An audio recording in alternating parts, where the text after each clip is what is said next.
Assalamualaikum warahmatullahi wabarakatuh. Selamat pagi semua. Apa kabar kalian hari ini? Semoga selalu dalam keadaan baik. Hari ini kelas 5 akan belajar tema 3, subtema 1, pembelajaran 3. Sebelum kita mulai pembelajaran hari ini, mari kita berdoa menurut agama dan kepercayaan masing-masing. Bismillahirrahmanirrahim.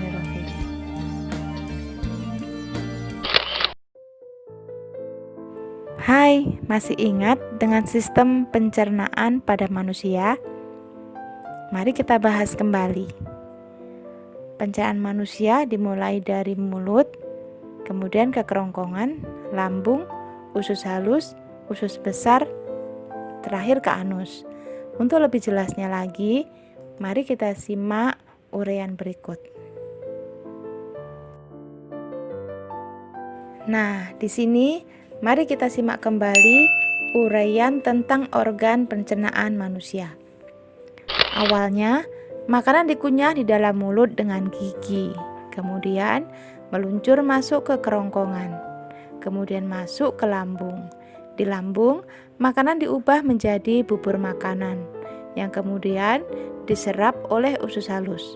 Usus halus akan menyerap semua sari-sari makanan. Selanjutnya, makanan yang tidak dapat dicerna bergerak menuju usus besar. Usus besar menyerap air yang terdapat dalam bubur makanan dan menjadi tempat terjadinya proses pembusukan makanan.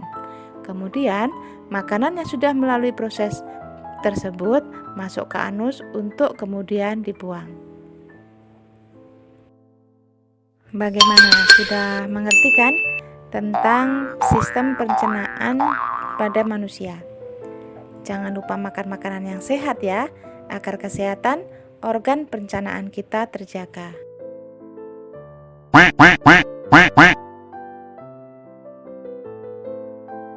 Makanan merupakan bahan baku utama bagi manusia untuk memproduksi energi dan memenuhi segala nutrisi yang diperlukan tubuh.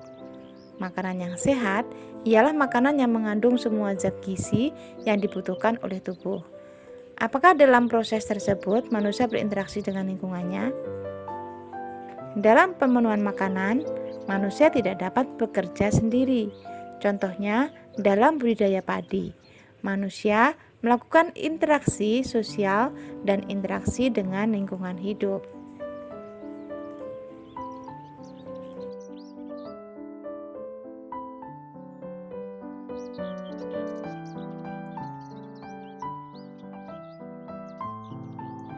Apa interaksi sosial? Apakah kalian tahu?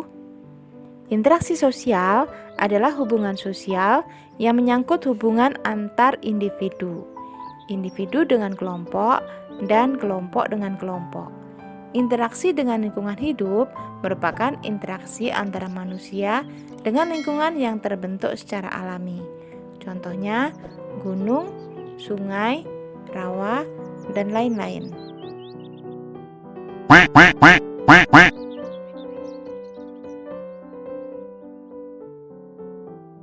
Ternyata menarik untuk dicermati bahwa terdapat hubungan timbal balik dan saling memengaruhi antar manusia dan lingkungan hidupnya.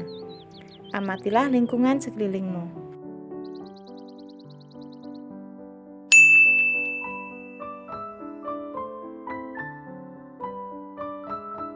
Indonesia memang dikenal memiliki tingkat keragaman budaya, adat istiadat, dan agama yang tinggi. Coba perhatikan bagian di bawah ini. Apa saja bentuk keragaman sosial budaya di masyarakat? Yang pertama, suku bangsa. Menurut sensus BPS pada tahun 2010, terdapat 1.340 suku di Indonesia. Keragaman bahasa, setiap daerah memiliki bahasa sendiri, tercatat 583 bahasa dan 67 dialek di Indonesia. Selanjutnya, rumah adat. Setiap suku bangsa di Indonesia memiliki rumah adat yang disesuaikan dengan keadaan lingkungan dan tujuan dibangunnya rumah. Yang keempat, upacara adat, berkaitan dengan adat istiadat dan kepercayaan suatu masyarakat setempat. Selanjutnya, kesenian daerah. Ada banyak macamnya, lagu daerah, tarian daerah, seni pertunjukan. Yang terakhir, agama. Indonesia ada 6 agama yang diakui, yaitu Islam, Kristen, Katolik, Hindu, Buddha, dan Konghucu.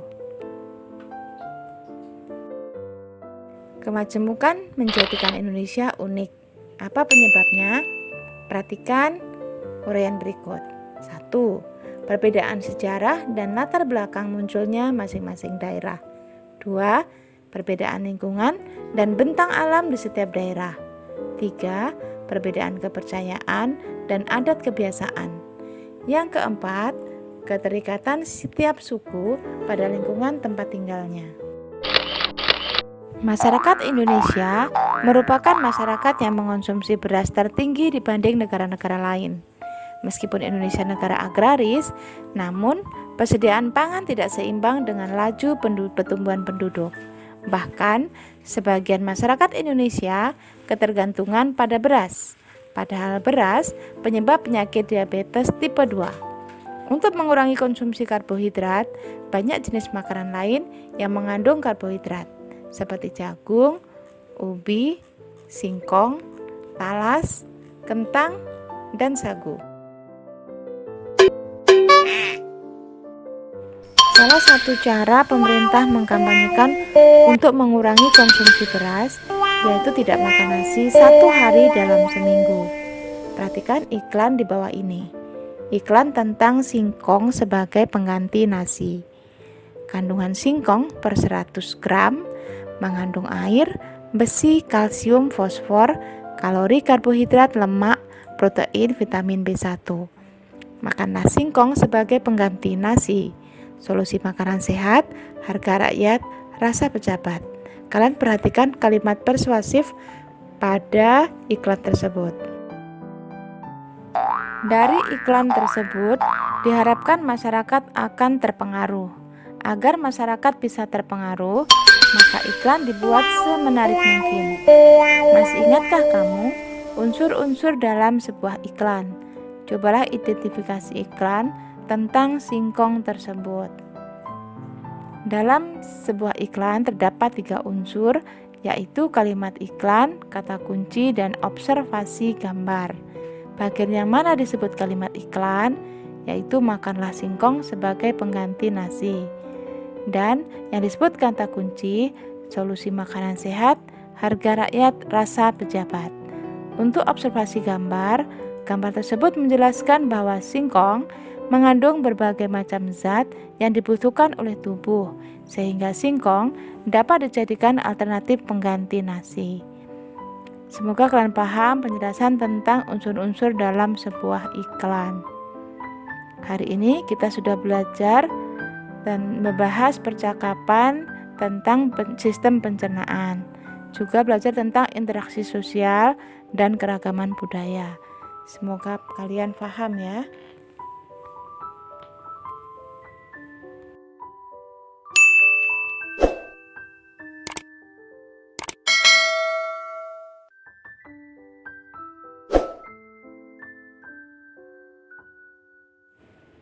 Alhamdulillahirabbil alamin. Akhirnya kita bisa menyelesaikan pembelajaran hari ini.